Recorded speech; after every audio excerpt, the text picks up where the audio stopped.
माँ सबको मुखातब करके, सबको टोटल ह्यूमन बींग्स को मुखातब करके कि अपने आप को कवर अप कीजिए, अपने आप को सेपरेट कीजिए। इतना बेहतर निज़ाम दुनिया के अंदर कोई माए का लाल लाकर सामने नहीं रख सकता ज़िना से बचने का, जितना बेहतर निज़ाम कुरान करीम के अंदर अल्लाह तबारक व तआला ने बयान किया। तो इससे ये बात साफ हो जाती है कि पर्दा, नकाब ये किसी की अपनी पर्सनल खेती नहीं है, ये अल्लाह का फरमान है और हम मुसलमान तो उस पर अमल करते हैं ना, अल्हम्दुलिल्लाह। लेकिन क्या अभी आसाम गए हम, 3 प्रोग्राम हमारा अभी आसाम में था, तो आसाम गए तो वहाँ लास्ट प्रोग्राम में हमको 9 मिनट का एक वीडियो सुनाया गया। हमको कहा गया कि मौलाना ये सुनिए, आप लोग नाम उनका जानते होंगे, मुझे तो नाम भी याद नहीं उसका, तिलक लगाते हैं, अनाप शनाप बोलना शुरू करते। मैंने सोचा कि उनको जवाब देना बहुत ज़रूरी है। वो क्या बोलते, वो ये बोला सबसे पहले कि हम इस कल्चर को हमारे भारत में, हम इस कल्चर को हमारे भारत में लागू नहीं होने देंगे, ये मेरा चैलेंज है। टूटी फूटी हिंदी में बोलते थे, चूँकि आपकी ज़ुबान बांग्ला ज़ुबान है, आप कंप्लीटली, जैसे मैं बांग्ला नहीं बोल सकता, मैं समझ सकता हूँ, आप मुझे गाली देंगे मैं पहचान जाऊँगा, लेकिन मैं बोल नहीं पाऊँगा, मैं आपको बता नहीं पाऊँ। एक हाफिज़ साहब बैठे थे, हमने कहा कितने हाफिज़ कुरान बने, वो बोला कुरी, कुरी मतलब 20, जानते हैं। तो उनकी ज़ुबान थोड़ी टूटी फूटी थी, वैसे उर्दू में हिंदी में गालियाँ दे रहे थे। वो बोल रहे थे हम इस कल्चर को हमारे भारत में, हमने कहा वाह भाई वाह, हमारे भारत में बोल रहे हैं, शायद उसको हिस्ट्री इतिहास पता नहीं हमारे भारत का। और हम भारत के संविधान, नया संविधान हम बनाने जा रहे हैं, उनका ये कहना था, और तुम्हारे मोहम्मद के तरफ से लाए हुए दीन को हम नाफिज नहीं होने देंगे। इस तरह के अनाप शनाप बके जा रहे थे, बके जा रहे थे, जो मन में आया बोले जा रहे थे। मेरे भाइयों, पहली बात, मोहम्मद रसूलुल्लाह सल्लल्लाहु अलैहि वसल्लम के तरफ से लाई हुई, उनकी तरफ से लाई हुई शरीयत नहीं है ये, उनके तरफ से लाए हुए ऑर्डर नहीं है ये, बल्कि हर ऑर्डर का मम्मा और मखरज अल्लाह तबारक व ताला का कुरान है, अल्लाह तबारक व ताला का फरमान। मैं बताऊंगा कि जो सम्मान औरत को अल्लाह तबारक व ताला ने इस्लाम के प्लेटफॉर्म से दिया है, कहीं और से नहीं दिया। यहाँ तक के सहाबी शहीद हो गए औरत को बचाने के लिए, उनको बराना कर दिया गया था कैनुका के बाज़ार में, मैं बताऊंगा। लेकिन उससे पहले मैं इस बेज़ुबान और बेलगाम घोड़े को बोलना चाहता हूँ, जिनकी उम्र मेरे ख्याल से अभी 30 से 32 साल उम्र होगी, 30-35 साल। आप भी देखेंगे तो शायद उसकी स्पीच मिल सकती, वो कोई वहाँ के गुरु बने हुए बैठे, नाम नहीं लूँगा मैं उसका, वरना खामखा में वो फेमस हो जाएगा। मैं उसको ये कहना चाहूँगा कि सबसे पहली बात तो ये भारत तुम्हारी नहीं, ये तुम्हारा नहीं, ये भारत हमारा है, ये भारत तुमसे ज़्यादा हमारा है। क्योंकि जब इस भारत को लूट रहे थे अंग्रेज़ लोग, तो सबसे पहले कफन बांध कर भारत को बचाने के लिए कौन आए थे जनाब? हम ही आए थे कि नहीं आए थे? बताइए मेरे मुस्लिम भाइयों, आपके इसी बंगाल की धरती से सबसे पहला इनकलाब पैदा होता। आपके इस बंगाल का बहुत सारे एहसानात भारत के ऊपर सारे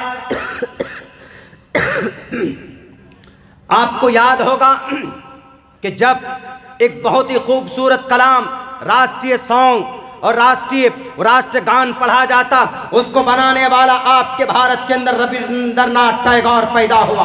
आपके हमारे भारत के संविधान के जो 3 करोड़ रुपए खर्च करके 6 महीने में जो संविधान के दोनों तरफ, दोनों पेज के ऊपर जो नक्श निगार, जो फूल पत्ती किया गया है, वो भारत के, आपके बंगाल के 2 कारीगर और 2 आर्टिस्ट है। भोलपुर शांति निकेतन का रहने वाला और उस संविधान को लिखने वाला लाल चंद्र बिहारी बिहार का रहने वाला है। आपके इसी बंगाल की धरती का कैपिटल, ये कोलकाता की सरजमीन पर जब विक्टोरिया के उस हेड ऑफिस को बम लगाकर अली वर्दी खान ने 1755 के अंदर तोड़ा था। उस वक्त तुम कहाँ सो रहे थे जनाब? उस वक्त तुम्हारा वजूद नहीं था। आरएसएस के मानने वालों, वीएचपी के मानने वाले, विश्व हिंद परिषद के ऑर्गेनाइजेशन के लोगों तुम अपने इस आस्था पर एतमाद और बिलीव करते हो। जब भारत को सबसे ज्यादा खून की जरूरत पड़ी तो सबसे ज्यादा खून हमने बहाया था। आप बोलते हो कि हमारा भारत। हम अगर नहीं बोलते हैं इतिहास को तो हमें बेवकूफ़ मत समझना। हम अगर नहीं बोलते हैं, अपने हक की बात को दबा कर रखने की कोशिश करते हैं, तो हमें तुम बेवकूफ़ बनाने और बेवकूफ़ समझने की कोशिश मत करना। हमने इस देश को आज़ाद करके तुम्हारे हाथ में सौंप दिया था, कांग्रेस पार्टी के हाथ में सौंप दिया था कि हम हुकूमत के भूखे नहीं हैं, हम कुर्सी के पुजारी नहीं हैं। कुर्सी आप लो, लेकिन हमें इस देश में अमन और शांति के साथ रहेंगे। हम मदरसे चलाएंगे, हम मदरसा दारुल कुरान फुरकानिया चलाएंगे, हाफिज कुरान को पैदा करेंगे। लेकिन जनाब तुम तो उंगली पकड़कर कंधे पर बैठ गए। अगर बैठ गए हो तो जवाब दो इतिहास का कि 1755 के अंदर नवाब सिराजुद्दौला ने सबसे पहले तलवार उठाया था। 1799 में श्रीरंगापट्टनम में के मैसूर में फतेह अली खान इसी कुरान करीम के 2 पारे तिलावत करते थे हर दिन सुबह को, तब जाकर अंग्रेज का मुकाबला करते थे। तो बताओ, सबसे पहले अंग्रेज को धूल छटाने वाला श्रीरंगापट्टनम मैसूर में पूरे भारत के अंदर लोहे का चना चबाने वाला कौन था? हम ही टोपी और दाढ़ी वाले थे, यही कुरान वाले थे, यही पर्दा वाले थे, यही हिजाब वाले थे। 1755 में, 1896 में, 1896 में बैंड हुआ है बाज़ाब्ता। औरतों को अपने पिस्तान खोल कर रखना पड़ता था, उनके ब्रेस्ट को खोल कर रखना पड़ता था। लेकिन यही हमारे औरंगजेब और यही टीपू सुल्तान ने कहा कि ये कल्चर गलत है, ये इजाज़त नहीं होनी चाहिए। सती प्रथा इसको बोलते हैं। सती प्रथा के ऊपर बैंड लगाने वाला कौन? यही फतेह अली खान टीपू सुल्तान था। आप बताओ जनाब, 1806 में, 1831 में सैयद अहमद शहीद गए थे ना बालाकोट। 1831 में, 1857 में शामली के मैदान में खून से उनकी दरो दीवार को रंग दिया गया था। कौन थे मैदान में? 1860 में 3 लाख कुरान के नुस्खों को मदरसे से निकाल कर बाहर जला दिया गया। अंग्रेज उन मुअर्रिख ने उन टॉमसन की तारीख पढ़ो, दिल्ली की गलियों के अंदर टॉमसन की रिपोर्ट है। 10-10 हज़ार उलमाए किराम को गाय के खाल में बांध कर उन्हें अंगारों के हवाले कर दिया जाता था। बताओ, अब भी तुम कहाँ थे? अब भी तुम बोलते हो कि हमारा भारत, तुम्हारा वजूद नहीं था। 1925 में तुम पैदा हुए हो। 1857 की जंग में हम थे, 1831 में हम थे, 1755 में हम थे, 1799 में हम थे। तुम्हारा तो दादा परदादा भी नहीं था, तुम्हारा तो जन्म भी नहीं हुआ था। आज बोलते हो कि हम इस कल्चर को नाफिज नहीं होने देंगे। कौन सी बात करते हो? 1862 से लेकर 65-63 तक मदारिस को शहीद करने वाले अंग्रेज, तब भी हम सीना तान कर खड़े रहे थे, तब भी हम सीना तान कर खड़े रहे थे। जलियांवाला बाग में 300 लोग शहीद कर दिए गए। किसी की गोली सीने पर नहीं थी, पीठ पर नहीं थी, सीने पर गोलियां लगी थी। एक छोटा सा रास्ता था, जैसे आपके 4 दीवारी का ये रास्ता। अंग्रेजों ने देखा कि प्रोटेस्ट की तैयारी चल रही। मौलाना शौकत अली, मौलाना जौहर साहब, ये दोनों बिरादरान वहाँ पर थे। जलियांवाला बाग अमृतसर के अंदर आज भी महफूज है उनकी तारीख को। तोप लगा देता है सामने और ऐलान करता है कि भागो। मिशन गन चलाए जाते हैं, सबके गोलियां सीने गोलियों से छन्नी कर दिए गए। 1300 लोग 3 मिनट के अंदर ढेर कर दिया जाता है। कब थे वहां पे तुम? पूछो ना इन भगवाधारियों से। उस वक्त तुम्हारा बाप का जन्म नहीं हुआ था, उस वक्त तुम्हारा दादा था कौन? सावरकर।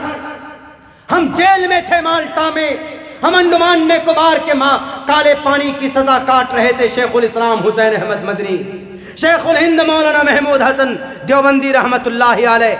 उस वक्त तुम्हारे ये चापलोस वीर सावरकर, अपने आप को वीर बोलते, सावरकर क्या कह रहा था कि हमारे खुदा, ये हमारे परमात्मा अंग्रेज को हम माफ़ी मांगते हैं, ये लीजिए हमको आप रिहा कर दीजिए, जिंदगी भर I will be your servant in the whole life. पूरी जिंदगी मैं आपकी गुलामी करूंगा, आपके जूतों को चाट चाट कर अपनी जिंदगी बसर कर लूंगा। तुम गुलामी कर रहे थे, हम नहीं।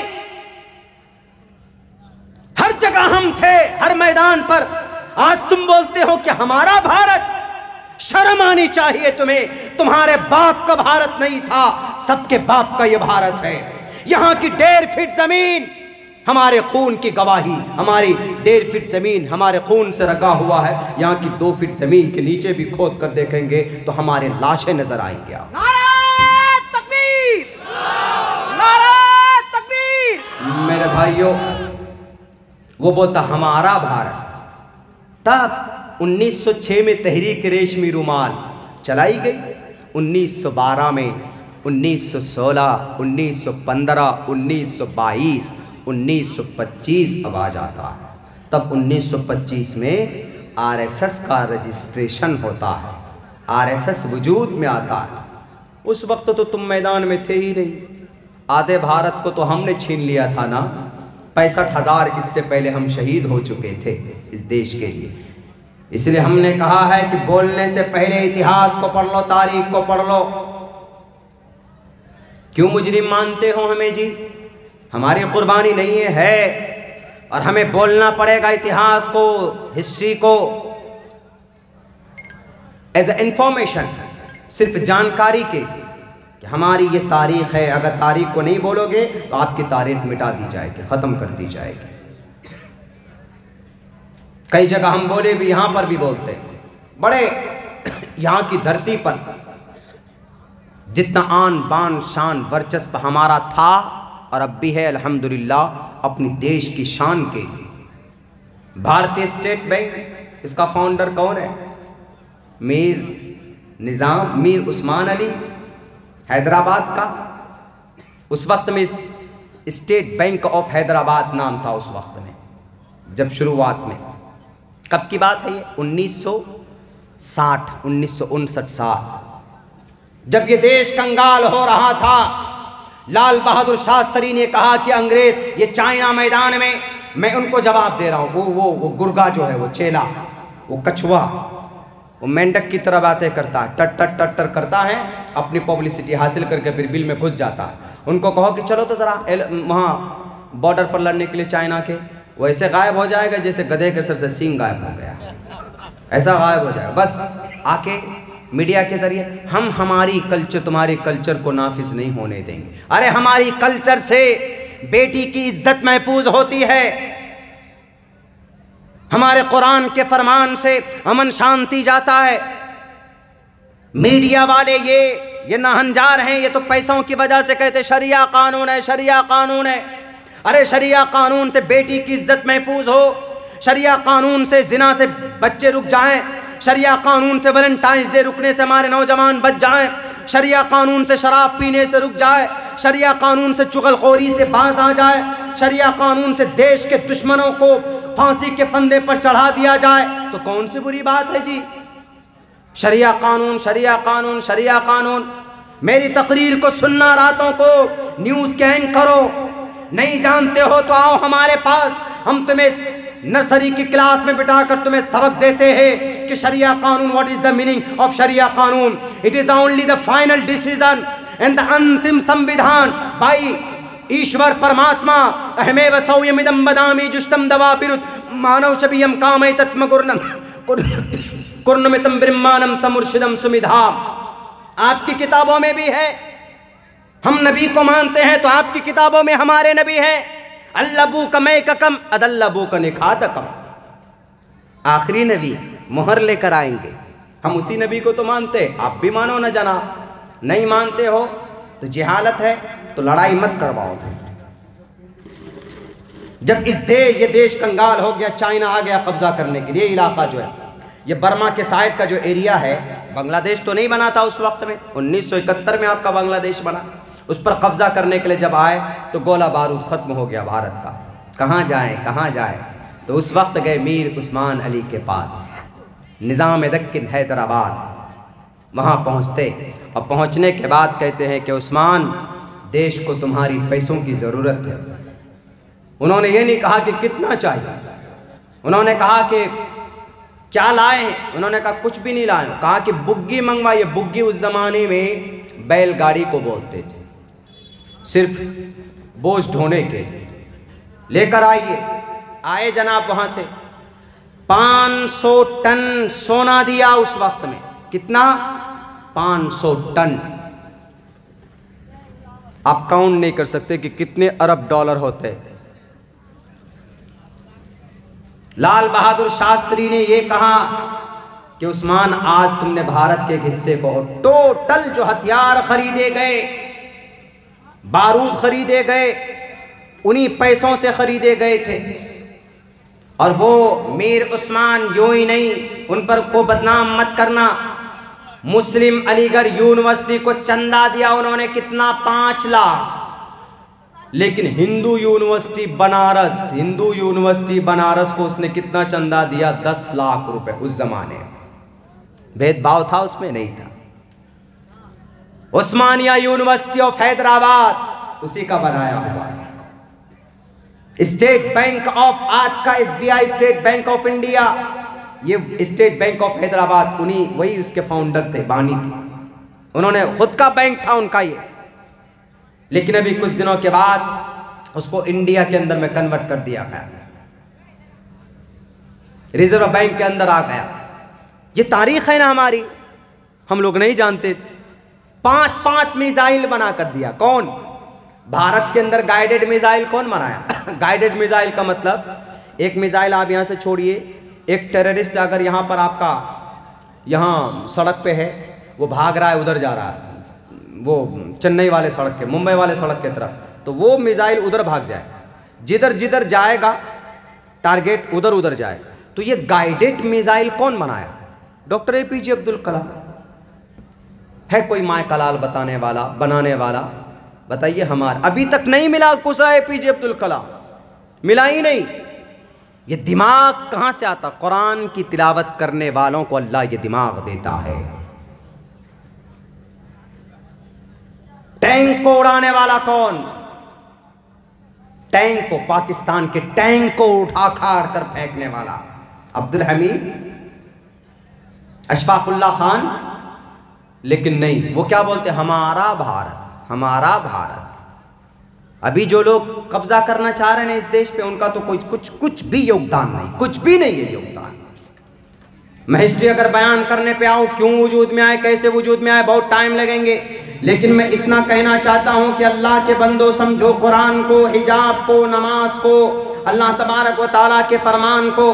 मुहम्मदुर रसूलुल्लाह सल्लल्लाहु अलैहि वसल्लम के सहाबी ऐसे थे कि औरत को इतना सम्मान देते थे, सच पूछिए तो आपके मंत्र पर आप अमल नहीं करते, आपके मंत्र पर हम अमल करते। इसलिए कि यत्र नार यस्तु पूजनते रमनते तत्र देवता। औरत को सम्मान दो। एक सहाबी अपने आप को कुर्बान कर लेते हैं, उनको शहीद कर दिया जाता। लेकिन औरत को नंगा होने से, एक सहाबिया को ब्रहना होने से बचाया। कब की बात है? जंगे बद्र हुई। जंगे बद्र जीतने के बाद अल्लाह के नबी घर पहुंचे ही थे, अभी अपने जंग के कपड़े नहीं उतारे थे। एक सहाबिया, एक औरत कबीले बनु कैनुका के बाजार में जाती, वहां पर एक यहूदी उस औरत के कपड़े को एक पेड़ से, एक खुंटी से बांध देता।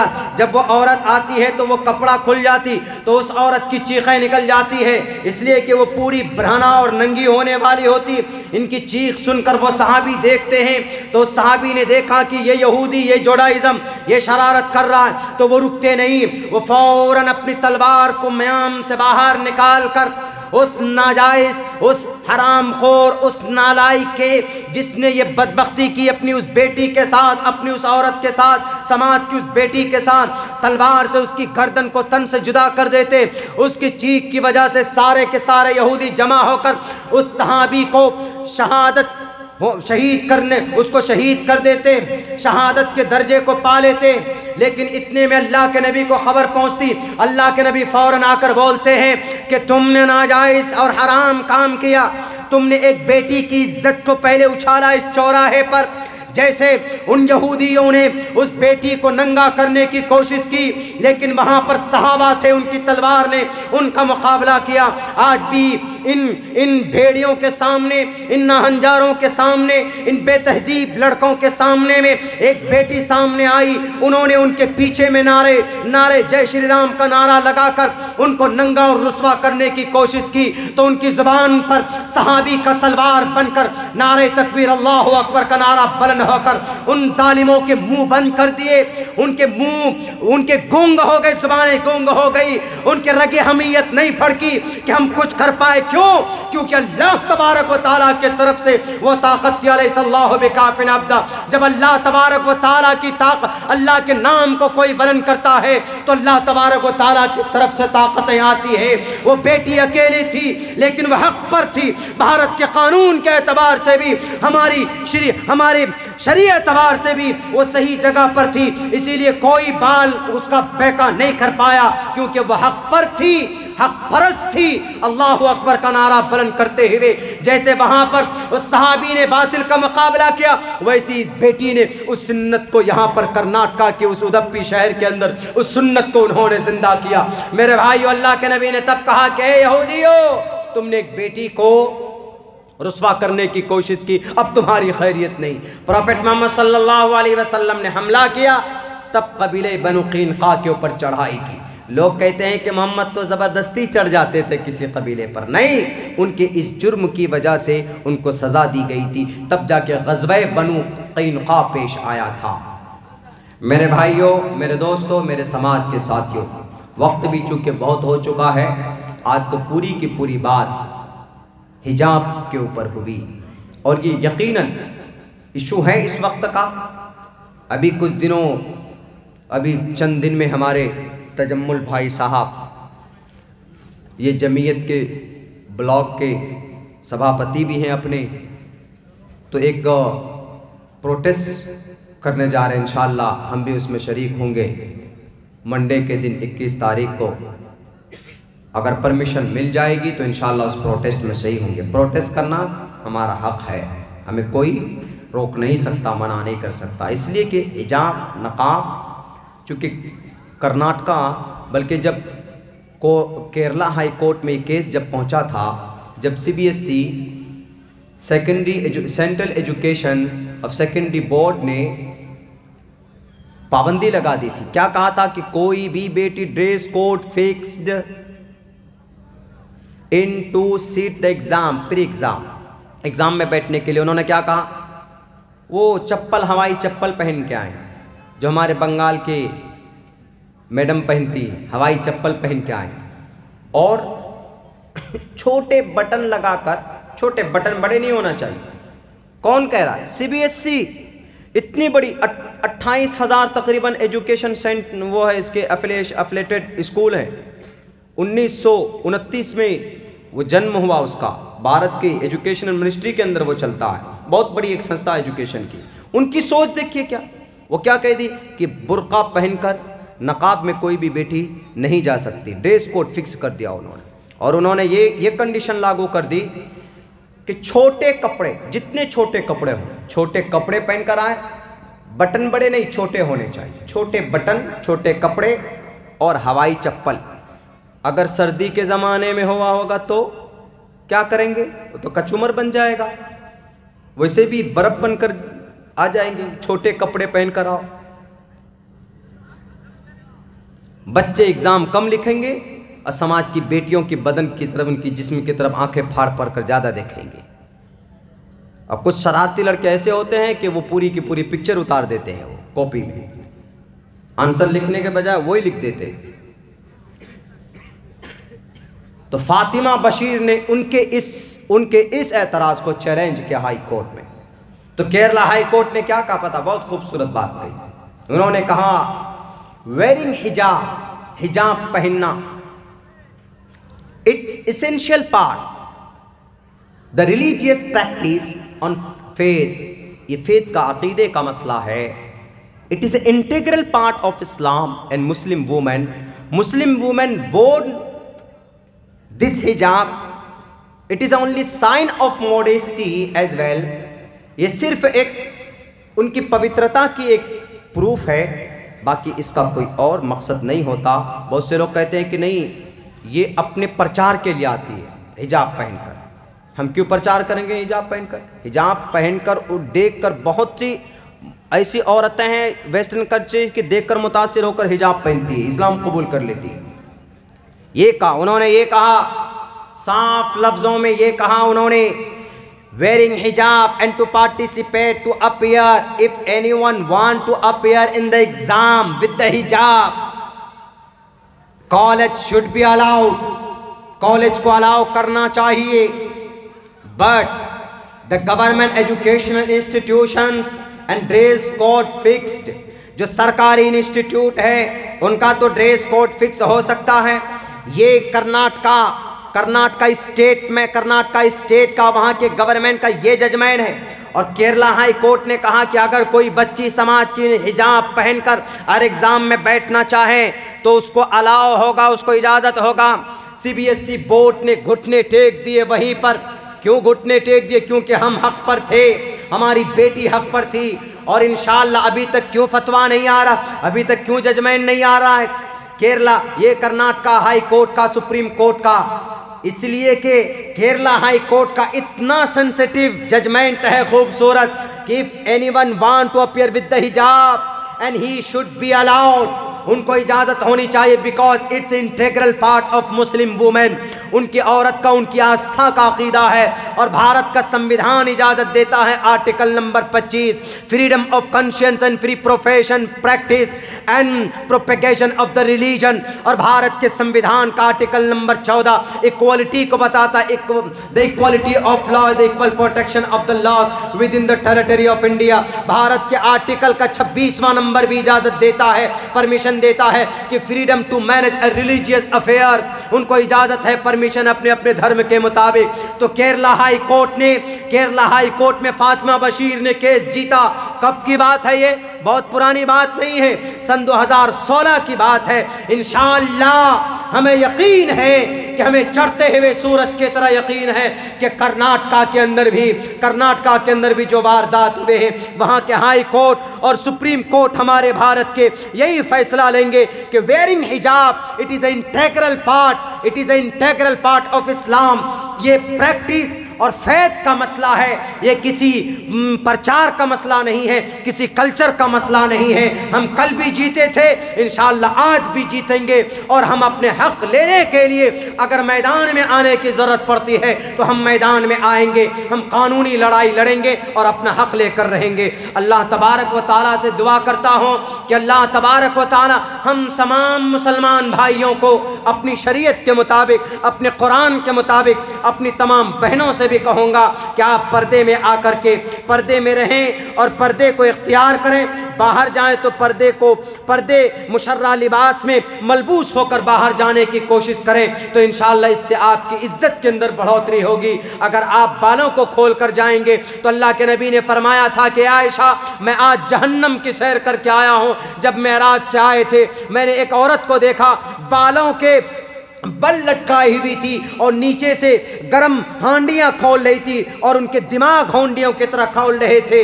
तो उन्होंने कहा कि अल्लाह के नबी, किस वजह से उनको ये सज़ाएं दी जा रही थी? उन्होंने कहा कि वो बाल खोल कर मार्केट में घुमा करती थी, वो होंठ उनके काटे जा रहे थे। उन्होंने कहा कि होंठ क्यों काटे जा रहे थे? उन्होंने कहा कि होंठ में लिपस्टिक लगाकर गैर महरम के सामने में हंसा करती थी। मेरे समाज के बहू बेटियों, आपको अल्लाह ने कशिश दी, अल्लाह ने आपको खूबसूरती दी, अल्लाह ने आपको ज़ेबो ज़ीनत दिया, लेकिन lower your gauge in God and cover up your beauty and ornament, only